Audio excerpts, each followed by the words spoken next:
This is Jill Hankin at the Virginia Poverty Law Center. I think we're going to wait for just a minute or two more to allow additional folks to join the webinar, and then we'll get started. So hang on for a couple minutes.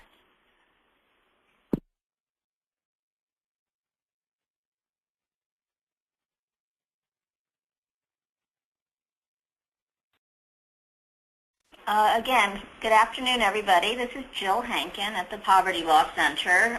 This is our second webinar in a series where we're talking about the Affordable Care Act and all the changes that are going to be taking place in the next several months. Last time, our first webinar, we talked about the basics of the new health insurance marketplace, and today we're going to get in the weeds a little bit to talk in more detail about calculating premium tax credits and the cost-sharing reductions and how you figure out what income to count for a family and how big the family size is. So we'll dig a little bit deeper. And I do want to give thanks today to the Center on Budget and Policy Priorities organization. I've used some of their slides. They also have a webinar series to help people understand the Affordable Care Act, and they've graciously allowed us to use some of their slides. So first we're going to repeat a little bit of what we did the first webinar just to make sure we're all on the same page, but we'll go through these slides you've already seen rather quickly. Again, Virginia is one of the states that is going to have a federally facilitated marketplace. We're not going to have our own state-based exchange. It will be run by the federal government, and that's where people will go to compare and purchase private health insurance plans starting October 1st when open enrollment begins. And what they're shopping for are QIPs, the Qualified Health Plans, and if anyone wants premium tax credits to help them pay for the premiums for those plans, they have to buy them through the marketplace. All of the health plans are going to be grouped into 4 different metal tiers. They're grouped by value, by actuarial value, which is a very generalized look at the plan to see, on average, how much of the costs of health care are going to be covered by the plan and how much would be paid for by the consumer.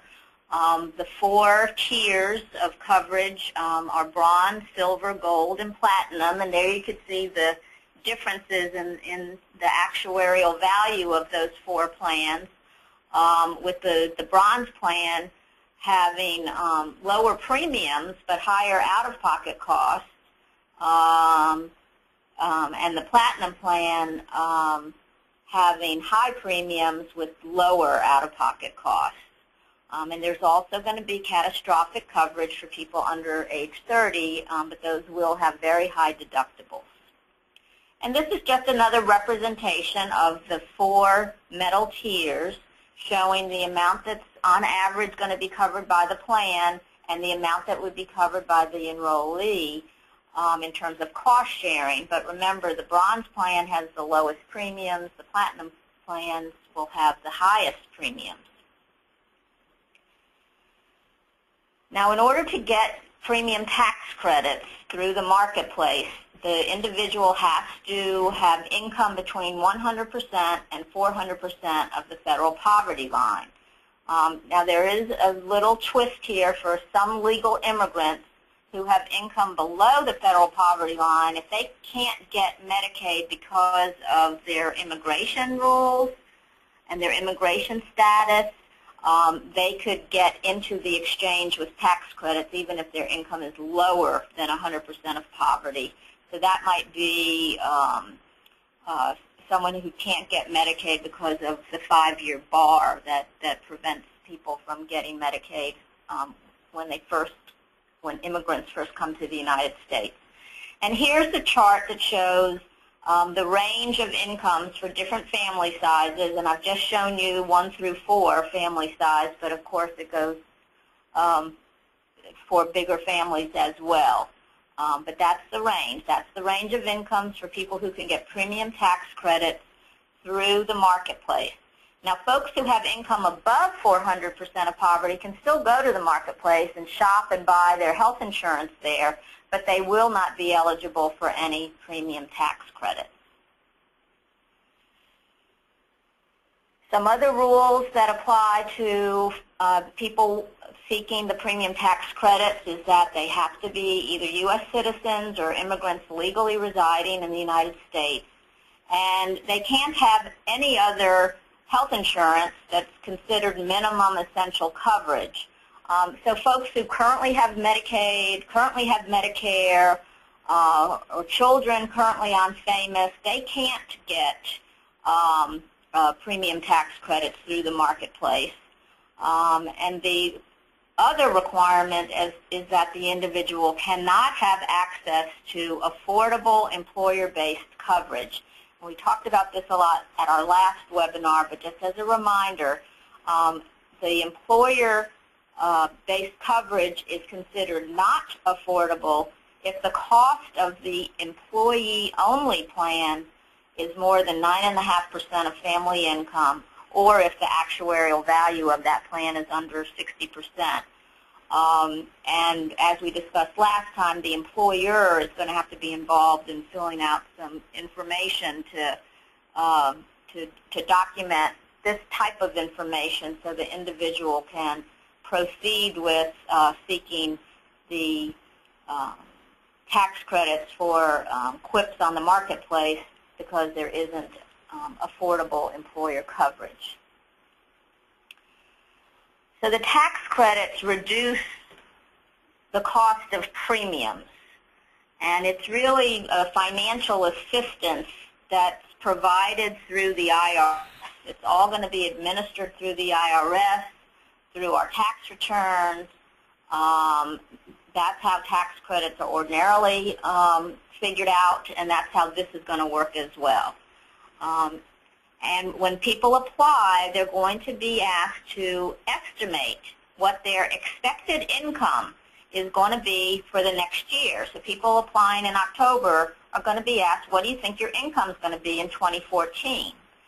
And the other element of the premium tax credit is what is the second lowest cost silver plan, and we'll call that the benchmark plan, because that is how the tax credit is calculated. Looking at first the individual's income, the family's income, and looking at the second lowest cost silver plan, the benchmark plan. And here's the chart again that shows what the expected contribution is going to be towards the premium. So the lower income folks are going to be expected to contribute about 2% of their income, and then it goes up on a sliding scale until you get to the top level, which is people at 300 to 400% of poverty will be paying or will be expected to contribute 9.5% of their income towards the tax, towards premiums, sorry. And here's a bigger chart, and at some point we'll have charts like this for households of every size, but this is just an example of for a one-person household. If you look at the top line, we're looking at what percent of the poverty line is their income, and then with a number, and what they would be expected to pay towards their premiums, and how much that actually is in dollar amount. So somebody who's got less than 133% of poverty pays 2% of their income towards their premiums, and that amounts to about $300 a year, okay? And then you look at the higher income individual, and for a one-person household, 300% of poverty is $34,470. 400% of poverty is $45,960. So at that level, you're going to pay 9.5%. You're expected to contribute 9.5% of your income towards the cost of the premiums, and the final column shows you how much that would be on an annual basis. And the tax credits basically make up the difference between your expected contribution and the cost of that second lowest silver plan. So we looked at John last time, and we'll look at his situation again because it's very straightforward. I just want people to understand how this is going to work. It takes a while for it to sink in. So he's an individual, family of one. He's got $17,200 a year, 150% of the poverty line. So he has to, his contribution is about 4% of his income, which is the $688 a year. For him, the cost of the second lowest silver plan is about $4,000. We'll subtract from that what he's expected to pay, and the remainder is what the tax credit will be. So in this example, he's going to just pay $57.33 a month for the premium, and the tax credit is $276, and that adds together to get to the monthly cost of this plan, which is $333. And I should say that, and we'll talk about this again in a minute, but he has the choice of whether or not he wants to get the premium tax credit in advance or whether or not he wants to wait till the end of the year and get it all in a lump sum. I mean, he could get the full lump sum of $3,312 when he files his tax return, or he could receive it every month. And if he wants to get the full advance payment of the tax credit, he gets the $276 every month. He could choose, if he wanted to, get maybe $150 a month or $200 a month and pay the difference himself. But that would be the choice of the consumer. So let's move on to just another quick example. If he gets a better job, so his income's higher, now he's up to 300% of poverty. And you'll see the calculations here. The cost of the silver plan is still the same, but he's expected to pay a lot more, and it's basically flips the numbers that we looked at a moment ago, because now he's expected to pay 9.5% of his income towards his premiums, so he has to pay the bulk of the cost of that particular plan, because 9.5% of his income is $32.75. So in this case, he's paying most of the cost of the premium, and the tax credit makes up the $60 difference. Just keep going on this basic, the simple cases, just to describe how this works. I wanted to put in here a family of four, 2 kids and a married mom and dad, and they have income above $50,000 a year, which is 225% of the poverty line. So at that level, at 225% of the poverty line, their expected contribution is 7.18% of their income, which comes to $3,800. And for a family of 4, and again, this is just an example. We don't know if this is really going to be the number or not. Let's say it's $15,000. So for this family of 4, the family is paying about $316 a month, and the federal government pays $933 a month to come up with their monthly premium of $1,250. So again, that is how the tax credit is calculated. But once you calculate the tax credit for an individual or a family, remember that they can use that tax credit to buy other tier plans. The tax credits themselves are based on the cost of the second lowest silver plan, but they could choose, if they want to buy a gold plan or a platinum plan, or a less expensive product like the very lowest silver plan or even a bronze plan, in which case the tax credit would still be applied to the different cost of these different plans. So if you go to a cheaper plan, it'll save you a little bit of money, but if you go to a more expensive plan, you'll pay more for that premium. The tax credit stays the same. And as I just mentioned, you can choose whether or not you want your tax credit in advance every month, or if you want to get it just at the end of the year. And if you do get it in advance, you will have choices to make about whether you want all of it in advance each month or just a partial advance payment. And again, at the end of the tax year is when this is all reconciled, which makes it really important to know that any changes in the family circumstances really do need to be reported to make adjustments during the year. If they're getting their advance premium tax credits, they need to make sure that changes are reported so adjustments can be made. Because at the end of the year, if you have received more than you're supposed to based on your actual income for 2014, then you won't get as much. You shouldn't have gotten the tax credits that you received, and you'll have to pay it back to the government, although there are caps on exactly how much you're required to pay back. And I know you've all been out playing with the subsidy calculator in the last couple of weeks to see how numbers work out for families of different sizes and at different income levels. So we've been talking about the second lowest cost silver plan, and it's easy to say that, but in actuality, deciding which silver plan is the second lowest cost plan for each member of the household, it can be rather complicated, because as the system's going to work, it's going to look at the second lowest cost plan for each and every household member.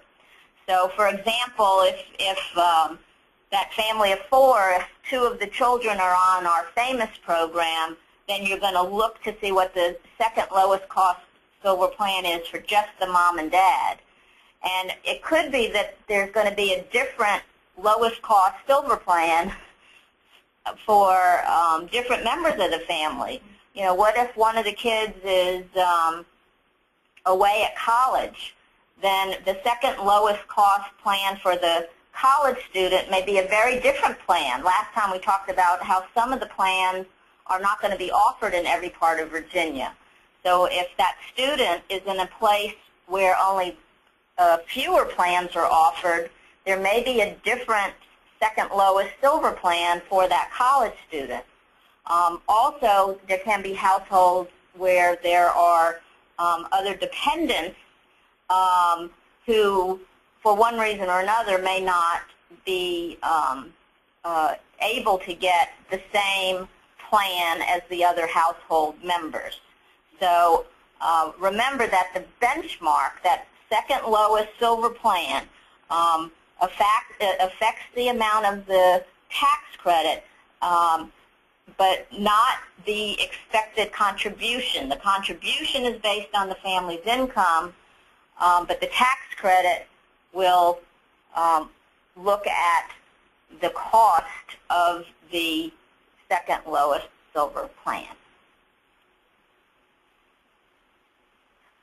And another reason why the second lowest silver plan, it's not just an easy number to pull to look up, is because since you're looking for the second lowest silver plan for each family member, you have to look at the family of that each member's age, for example, because the cost of that second lowest silver plan is going to vary depending on the age of the individual.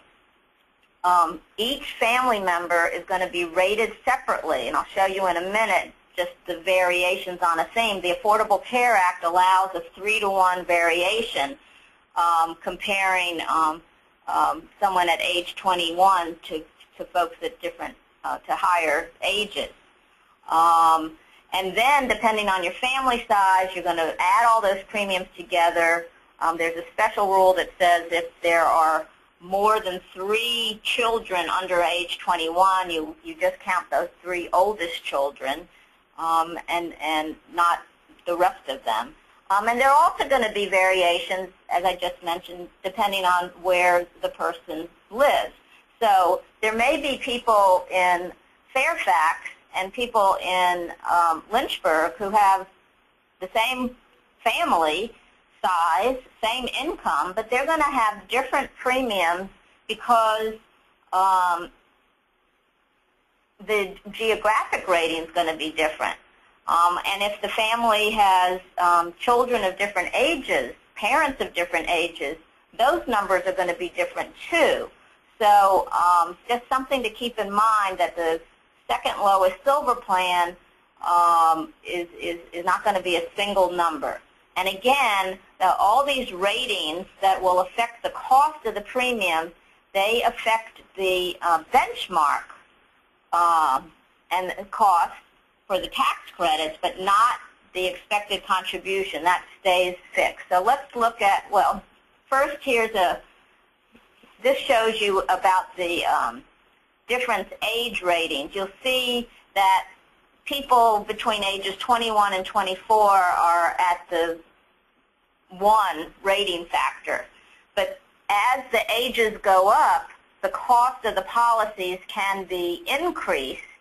The cost of the premiums can increase until you get to that age 64, where there's a 3 times higher premium for the older person than for a younger person. And here's an example. I want to be able to see. Hold on 1 second. I'm okay.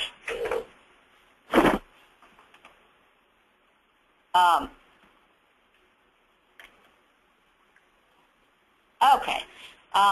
So just looking at our first John at age 21, and this is the same numbers we were looking at before.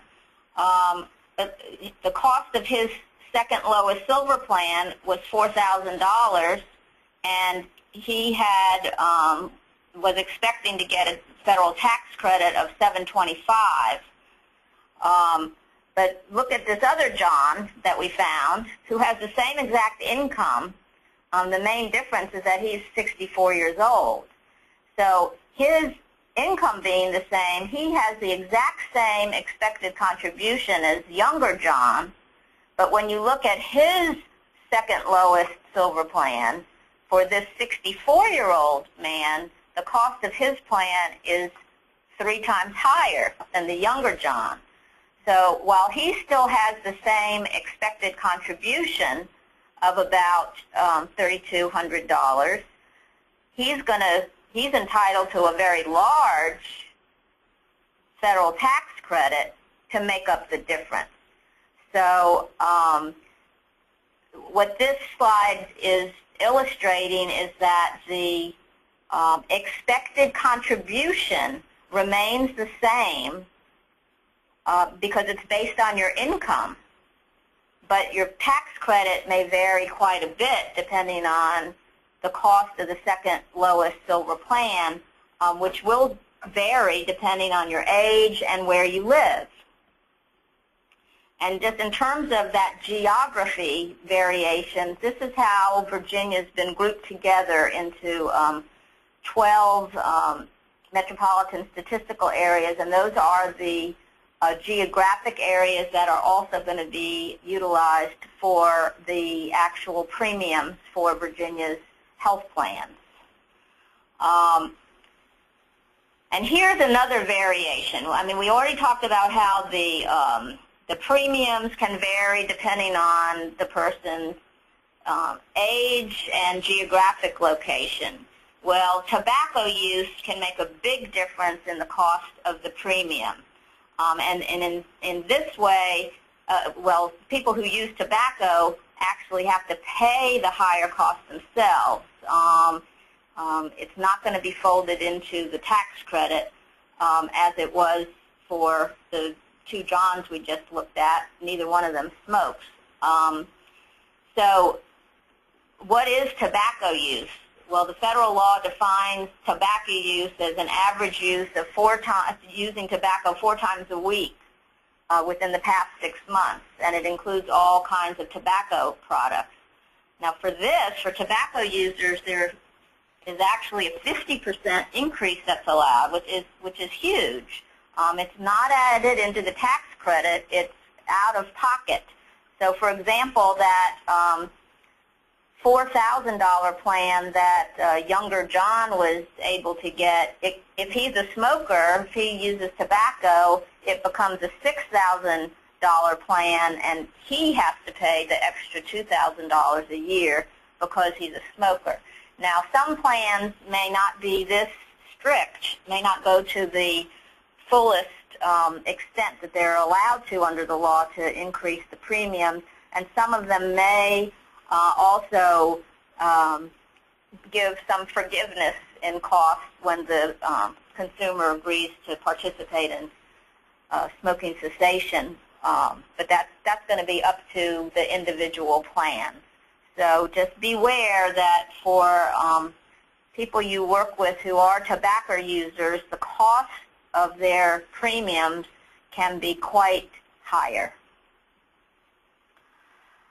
Now, we've been talking a lot about the federal poverty line, and as you saw from the beginning, the poverty line changes with family size. So how do you decide what the family size is? So far, we've been talking about really simple examples. We've talked about single individuals. We talked about a married family with 2 kids, and there's not much question about their household size. The individuals are a household of 1, and the married family of 4 with 2 kids, that's a family of 4. But sometimes it could get more complicated. But obviously, it's very important to know what the household size is, because that tells you which poverty line number to use. It also tells you whose income is going to count in the evaluation of income. So when we're talking about premium tax credits, really the rules follow the tax rules very closely. So basically, the tax filing unit is going to be the household unit for purposes of premium tax credits. And what is a tax filing unit? It's individuals for whom a taxpayer claims a deduction for a personal exemption. And before we get more in the weeds on this, I'd need to point out that there are some different rules that will apply to Medicaid eligibility, and we'll be talking about that at our September 13th webinar. So for purposes of today's conversation, I thought it would be useful just to talk about the premium tax credit. We'll get into Medicaid at our next webinar, and I'll try to explain to you as best I can where the differences are, okay? So who can a taxpayer claim a personal exemption for? Well, you can claim it for yourself and your spouse and for your dependents. And your dependents typically are your children, but they could also be other relatives who meet certain requirements. And you can claim someone as your dependent even if that person files a tax return on their own, as long as they don't declare their own exemption. So just a quick example of that, I mean, older children who earn money, sometimes they are required to file their own tax returns. But as long as they don't claim themselves as an exemption on their tax returns, they can still be a dependent on the parent's tax returns if the other requirements are met. And there may be people who are not eligible for premium tax credits who still could be counted in your household unit. And that's going to be important because, as you know, I mean, if you're a household of 2 or 3, it makes a big difference in all the other numbers. And there are special rules for households that include undocumented immigrants. which allow that undocumented person to still be counted in the household. And also realize, our lives change throughout the year. So whenever there's a change in the number of people in the family because of death or adoption or birth, that changes the household. And that's the kind of change that really has to be reported so that the premium credits can be recalculated. Because at the end of the year, when there is reconciliation, it's the year-end household and income that's used in the final calculation. So you may well start out the year as a family of 3, but by the end of the year, my sister was born on December 31st. So we became a family of 4 on the very last day of the year, but for tax purposes, we were a family of 4, even though she was only a member of my family for 1 day. Of course, other changes related to divorce or legal separation, there are rules about that too. The premium tax credits can be divided between the couple, and it's going to be divided 50-50 unless they have some other kind of agreement as part of their divorce or legal separation. So who can be a dependent? Well, for children, I think some of these rules will be familiar to you. First of all, there's the citizenship issues. But if a child, and again, this could be a child, a stepchild, adopted child, and even niece or nephew or grandchild, if they live for you for more than half a year, they can be your dependent. If they're under age 19 at the end of the year, or 24, if they're a full-time student, they could be your dependents. And a child who doesn't provide more than half of his support. So that could be an older child who's not working,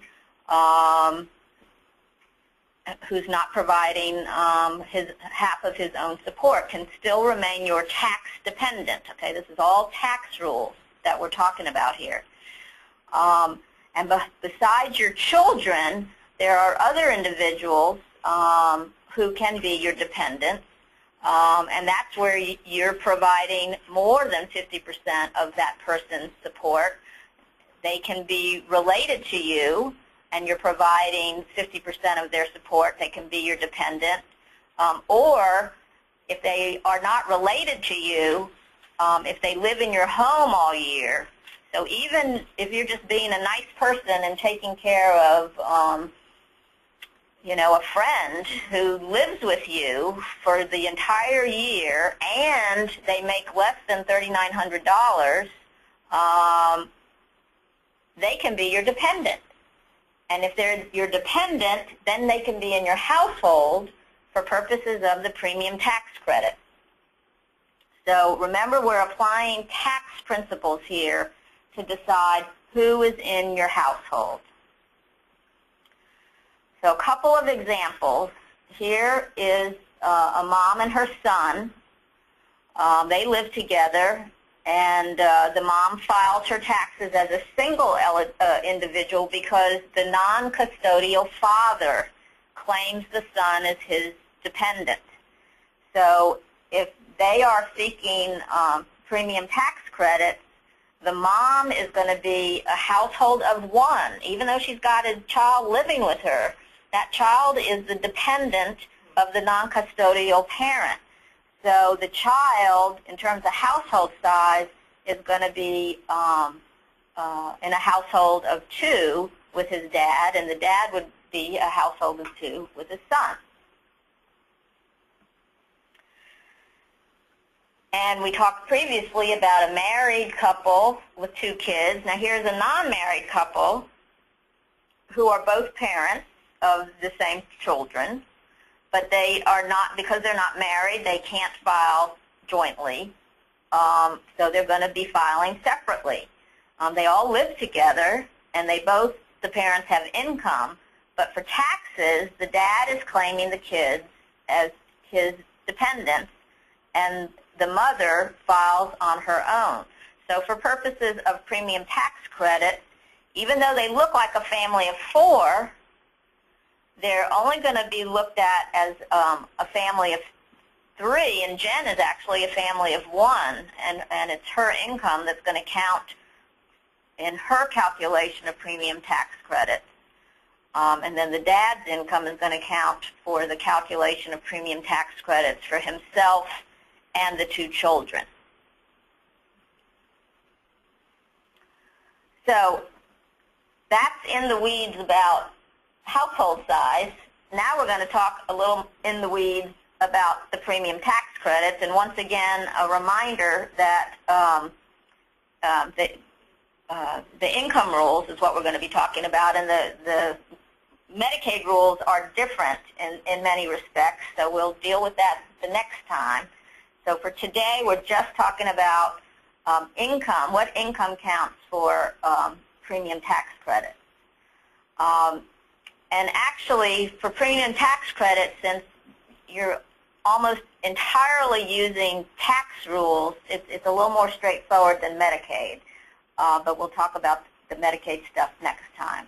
So for premium tax credits, you're going to be looking for your taxable income with a few little specific twists. And the phrase we use in the Affordable Care Act is Modified Adjusted Gross Income, or MAGI. So for MAGI, you're going to basically use what you show on your tax returns as your adjusted gross income, but there are a couple of add-ons, and the add-ons are foreign income, which ordinarily doesn't count for tax purposes, tax-exempt interest, which, as it says, ordinarily doesn't count for tax purposes, but it's going to count for MAGI, and then the non-taxable Social Security benefits are also going to be added back in for purposes of MAGI, for purposes of counting your income for premium tax credit. So you start with gross income, and this is how you start your tax return. And you basically count all your income except for stuff that's specifically exempted under the tax rules. So that includes all your wages and tips and unemployment benefits, the income from a business, dividends, taxable interest, alimony received, rents, etc.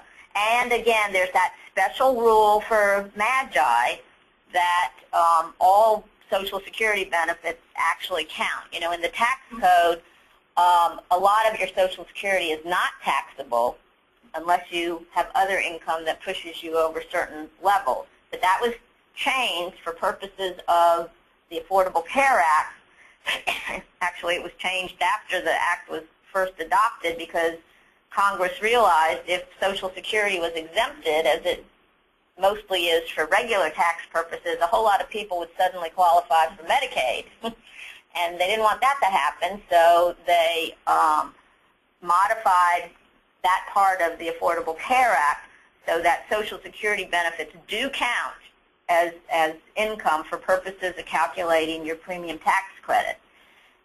Here are some of the things that don't count in your gross income, and that includes some other public benefit tax assistance, including TANF and SSI.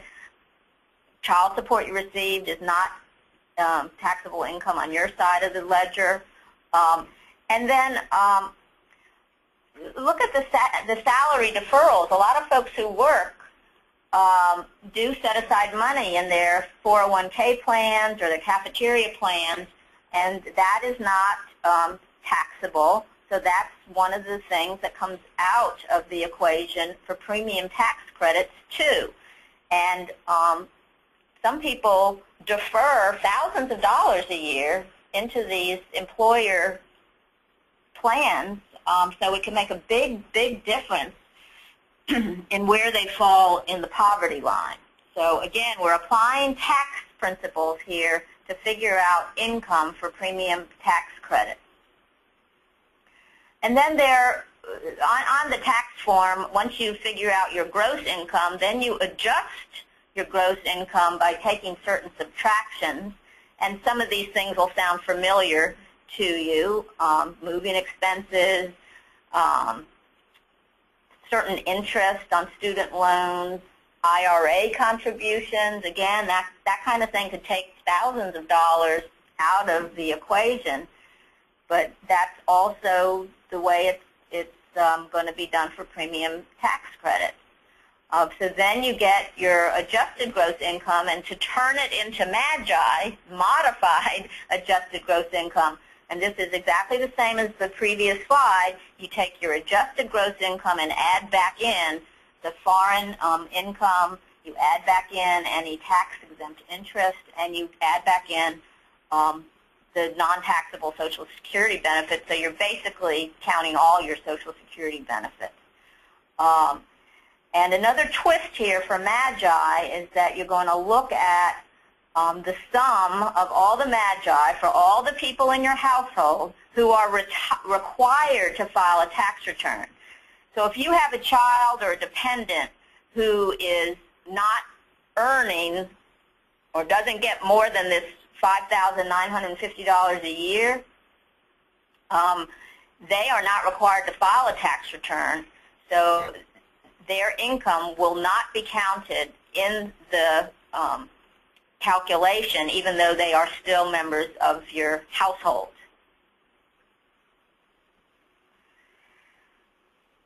Now, I've said this several times, but I'll say it again. If you get the advanced payments of premium tax credits at the end of the year, it's going to be based on, there's going to be a reconciliation between what you expected to receive in income during the year and what you actually received during the year. It's going to be reconciled. And the final amount that you're entitled to is all depending on the household at the end of that tax year. So that's important to remember. And as we said before, you know, if someone dies or a baby's born, that's going to change your household size, while there is a provision that says if an adult child leaves the household, that doesn't matter, that you could still use the higher household. So that's, so we've done some in the weeds for household composition, and we've done in the weeds for income calculations, and now the last section for today is to talk about some of the protections from out-of-pocket costs for low-income people. So, and we mentioned this last time, there are special cost-sharing reductions that can be referred to as CSR for households who have income under 250% of the poverty line. And when we talk about cost-sharing, we're not talking about premiums. Okay, the tax credits go towards the cost of the premiums, but for these cost-sharing reductions, we're talking about things like deductibles, co-payments, and co-insurance. And those are the things that you encounter as you're receiving services. So a deductible is the amount that has to be incurred before the actual insurance begins for most, before the insurance begins to pay for most benefits, and it's set on a yearly basis.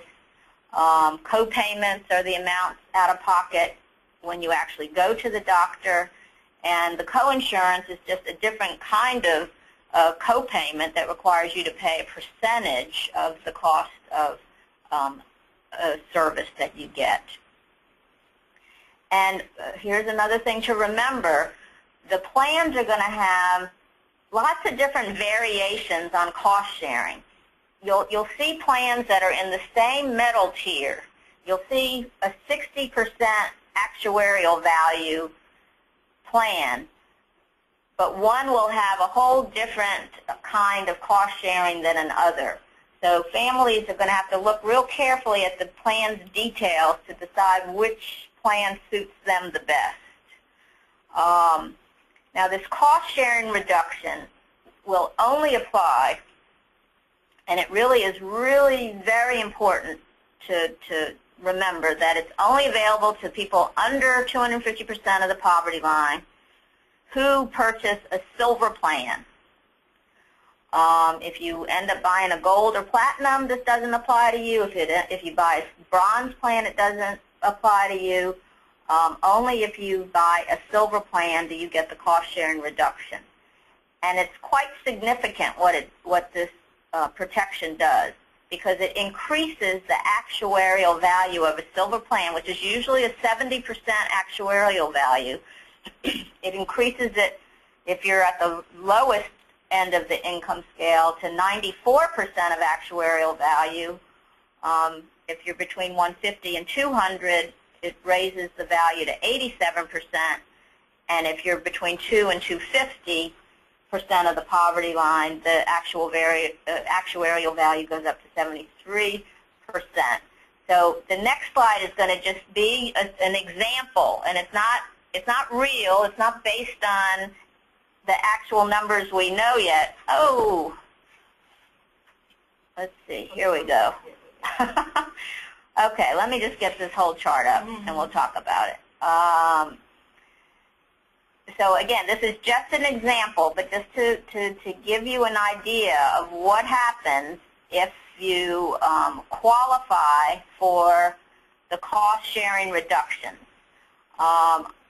If you, looking at that first column, okay, I could do it this way. So looking at this first column, a regular silver plan, and you're not getting the cost-sharing reduction, it would have an actuarial value of 70%, and this is an example of the kind of out-of-pocket cost-sharing you might see.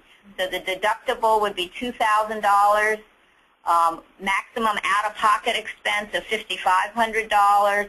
There's a copay for when you go into the hospital, and there's a copay when you go to an office visit. Okay, these are rough numbers, and again, this is something I got from the Center on Budget Policies and Priorities, where they're making some estimates about what these plans are likely to look like. Okay.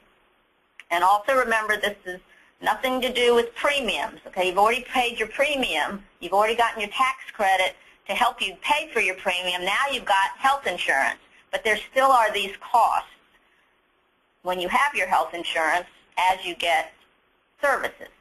Okay, now if you have income, if you have low income, up to 150% of the poverty line.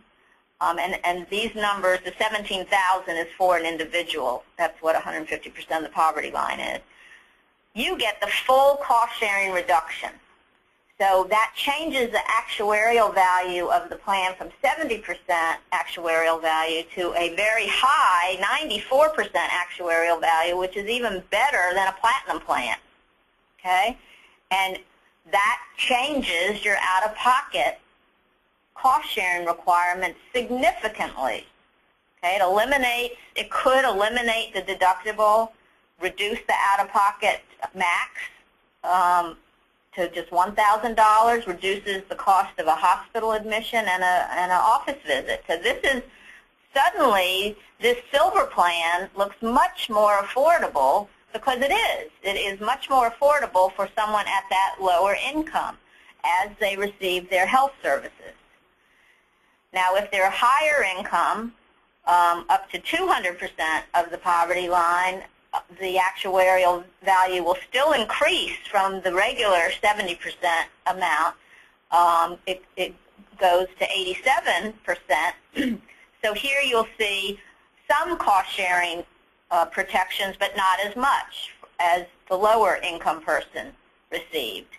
And then for the folks closer to the 250% of poverty line, they still get a benefit from the cost-sharing reduction, but it's just slightly better than what they would have had with a regular silver plan. So again, the takeaway on this is that for lower income individuals and families who have income below 250% of poverty, they really need to consider purchasing the silver plan, because that's the only way they get the cost-sharing reduction, which can make a huge difference and what the out-of-pocket costs are going to be for the health insurance that they choose. And when you are eligible for the cost-sharing reduction, the federal government actually pays the health plan up front. Okay, you're not really involved with this. The federal government pays the health plan up front, so the cost-sharing charges are automatically reduced when the family enrolls in a silver plan. And you don't have to keep track of your spending, and you're not going to get reimbursed or anything, because the cost sharing is going to be changed for you, and the plan itself will track when you're hitting, whether or not you're hitting that maximum out-of-pocket level. So it's not provided as a tax credit. It's just really done automatically. Now, if your circumstances change so that you are no longer under 250% of poverty, or instead of being at 133 where you got the best cost-sharing reduction, now you're at 200. So the cost-sharing reduction needs to be modified. It will be modified, but prospectively. There won't be any reconciliation at the end of the year. So again, it's important to make reports of changes in income and family size so that both the premium tax credits and the cost-sharing reductions can be changed if necessary. And there are some overall maximum out-of-pocket limits that will also apply. This is sort of separate and apart from the cost-sharing reductions.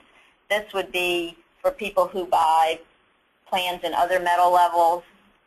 They would still have some protection for out-of-pocket costs. We've gone through a lot of details. I hope a lot of it's made sense, or some of it's made sense. As I said, I did borrow from the Center on Budget. If you want to listen in or see the slides for their webinars on some of these issues, they've just launched a new Health Reform Beyond the Basics website where you could get more information. Well, you could hear their webinars on all these topics. And as a final reminder, as we're moving towards October 1st, there's much information on the federal website, healthcare.gov, and the National Call Center is in full operation, available 24 hours a day for people who want to get questions answered about the Affordable Care Act and the changes coming down in just a few more weeks when open enrollment starts.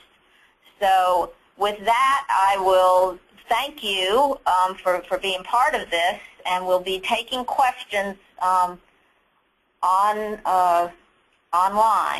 And a reminder that we will talk about Medicaid eligibility and the Medicaid expansion in a couple of weeks on Friday the 13th, which I hope is a good day for everybody. So let's start taking a look at some of the questions that have come in, and hopefully I'll be able to answer them.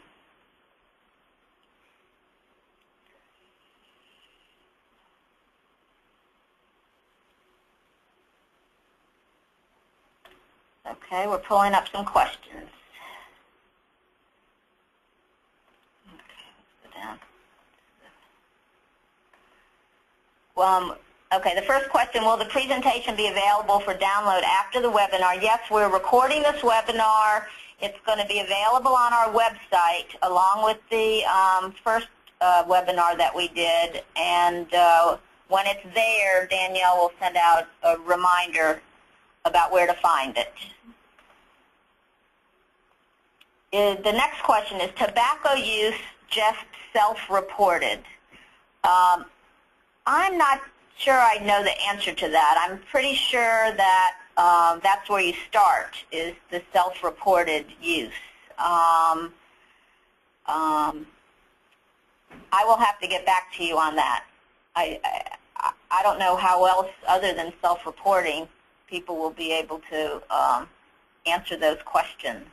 I don't know of any way for people to document yes or no to tobacco use, so I think it has to be self-reported, but I'll look to see if there's any more information on that. I mean, I guess should it be discovered that someone didn't tell the truth on their application, there could be severe ramifications, primarily a major increase in the cost of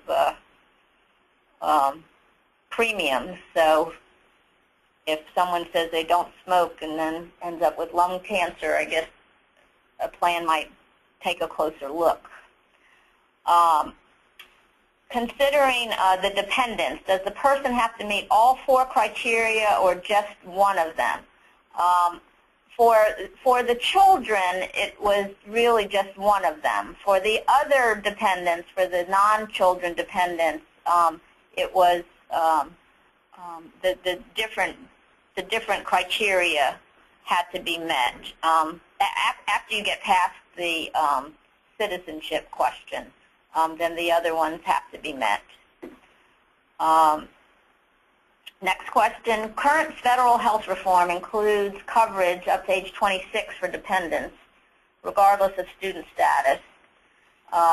It's interesting that this is more restrictive under the federal exchange. It's not really more restrictive. The question is, I mean, a 26-year-old can be on their parents' health insurance, okay, up to age 26. And that's true in and out of the exchange. The question is just going to be what household size is going to be used, and that age 26, you know, whether or not that person is a dependent may vary on the individual circumstances, but nevertheless, the child can still join the parent's policy. Now, one thing you have to understand about the premium tax credits is that the cost, there's no longer anything called family coverage, okay? It's not going to be called family coverage because you're actually looking at each individual household member to figure out what the cost of the policy is for that person. So the 24-year-old or 26-year-old is going to have a price all on their own when they're in the exchange. And that's the same outside of the exchange. The market is changing in this respect so that you won't get any advantage because of family coverage. The only advantage is for large families where, remember I said if you have more than 3 kids under 21 that you just count 3 in the calculation. Well, that is all I can see right now that might give an advantage to families if you have more than 3 kids under 21. But otherwise, the cost of the policy for each individual member is going to be calculated in this process.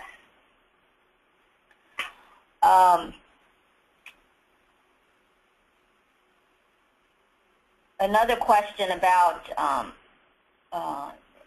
if the HSA contributions are exempt, the health savings account, are the health HRA accounts also excluded? I don't know the answer to that.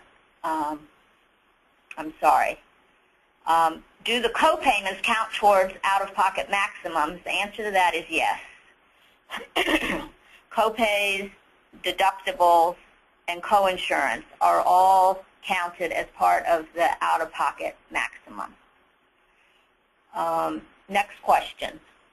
Will the tax credit go directly to the QIP if you choose to get it in advance, or does it go to the consumer and the consumer sends it to the health plan? It goes directly to the health plan. The consumer does not touch it or see it.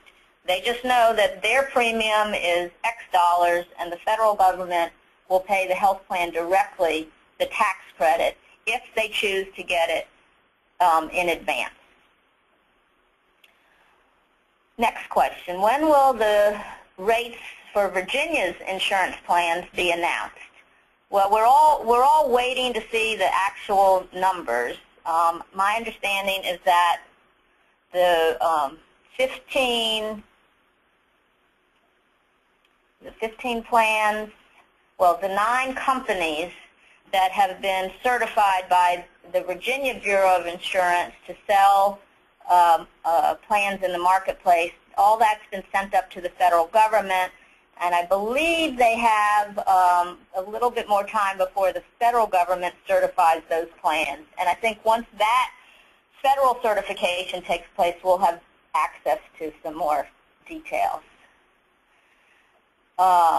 Next question. If there is a change in size of households during the year, does that impact the amount of the tax credit for the whole year or only from the time of the change? My understanding is that because this is a tax issue, really, the household size will be determined as of the last day of the year to decide how many people are in that family. The premium tax credits are based on that household size at the end of the year, and so it's from that household size that what you're entitled to for tax credits is calculated, which makes it very important to report your changes so that the tax credit adjustment can be made.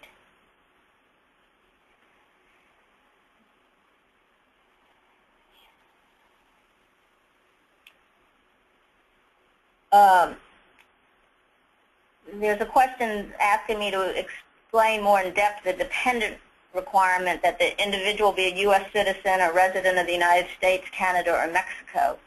That's actually all I know about that particular question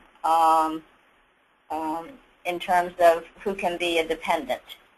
It's a tax principle that I'm just not familiar with anything more than that.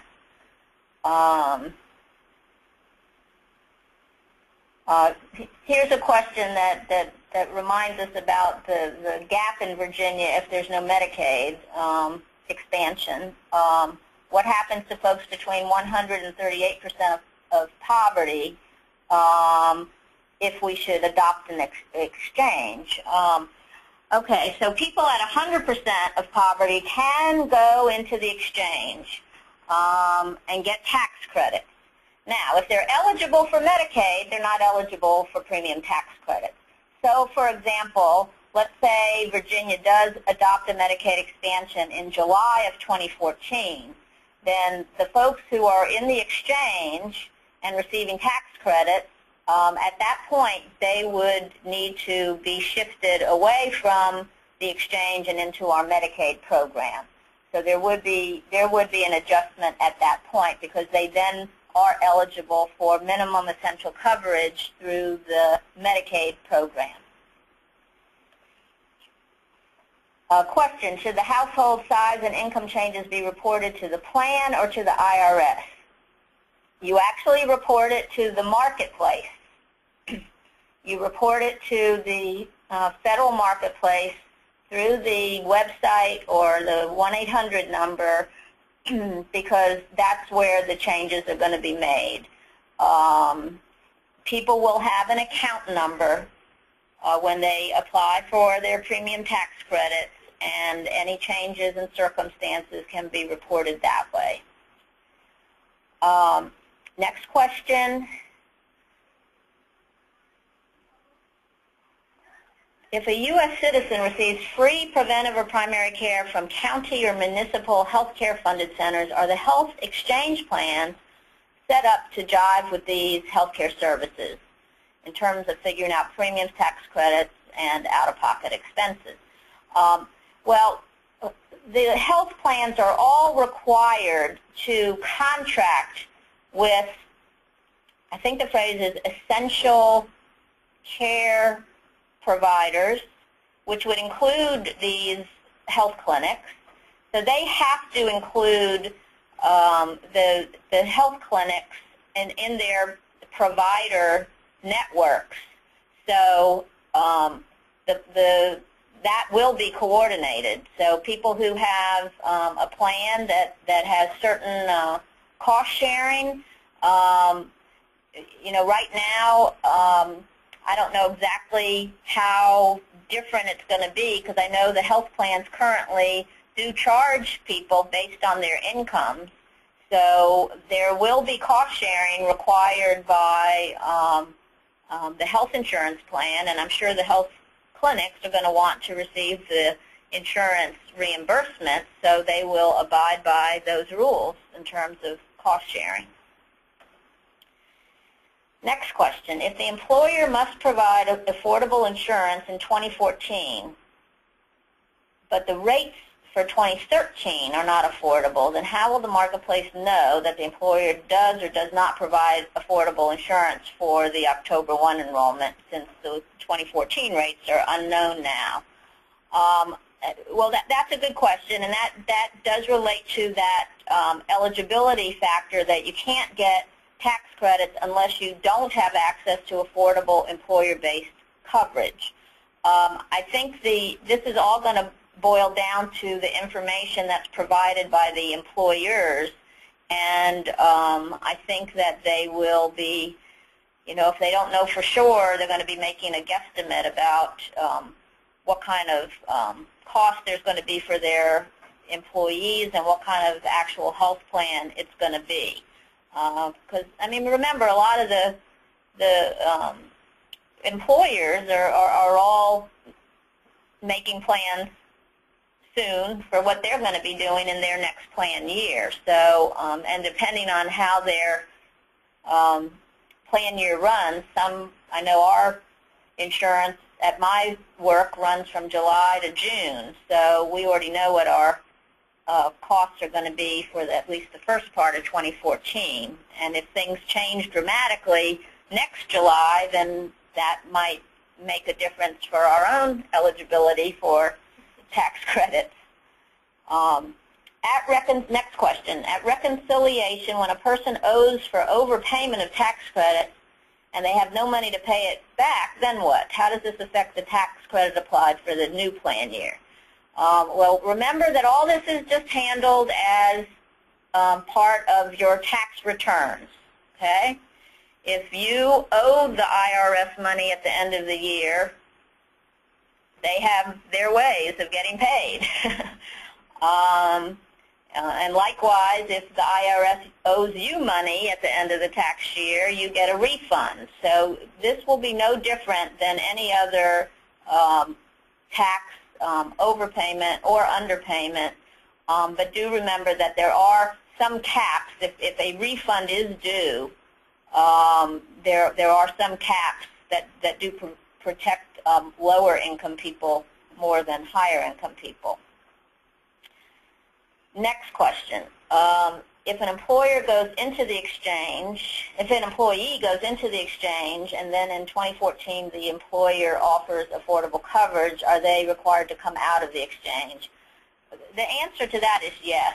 And that's also a change in circumstances, really, that suddenly you've been offered affordable coverage because, again, remember you're going to file a tax return before April of 2015, and there are going to be questions on there about, whether you whether you got your tax credits, and I'm pretty sure they're still going to ask questions about availability of insurance through your job. So that will be something that needs to be dealt with when a change occurs. And the last question is whether or not your gross income includes wages that are garnished, and the answer to that is yes. So even if you don't actually see the cash, if that's part of your income, it's part of your income before it's garnished, so yes, it counts for tax purposes. So it will count for the premium tax credits as well. Those were good questions. They were in the weeds too. I hope I was able to give you enough information to respond. We do have a little more time. If anyone has any more questions, we'll please type them in and we'll try to get to them. We'll give you 30 seconds to get your questions loaded up.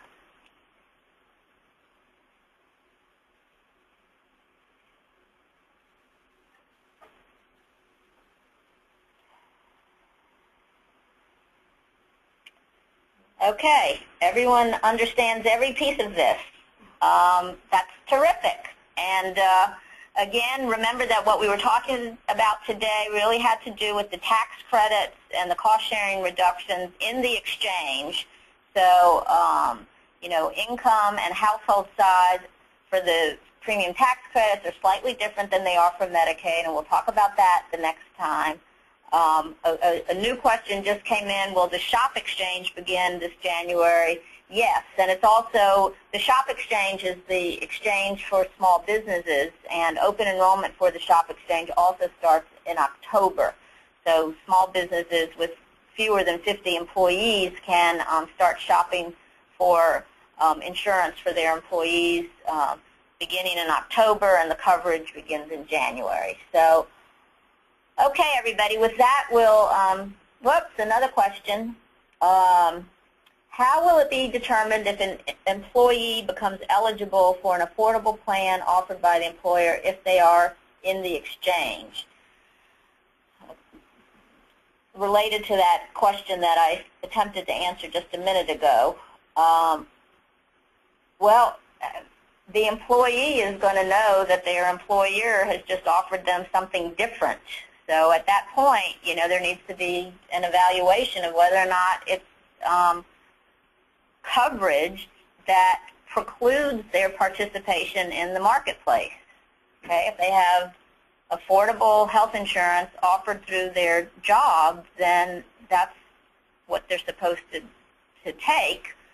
You know, technically they don't have to, but they lose the ability to get tax credits. So the employee will know when their employer is offering them something new. But will the marketplace know? Is the next part of that question. You know, I think the marketplace will end up knowing at the end of the year when the person files their tax returns, because I think some of those questions are going to be included in our tax returns. So again, you know, people will have to honestly answer all of those questions related to their health insurance. And I would imagine that, you know, there are ways, I mean, the IRS knows where people work. I don't know what kind of, you know, auditing there might be, but I would just say that when something like that changes for an individual, that the marketplace needs to know about it. Okay, everybody. Well, thank you again for your participation. We had a nice audience today, and we'll see you again in a couple of weeks. And happy Labor Day.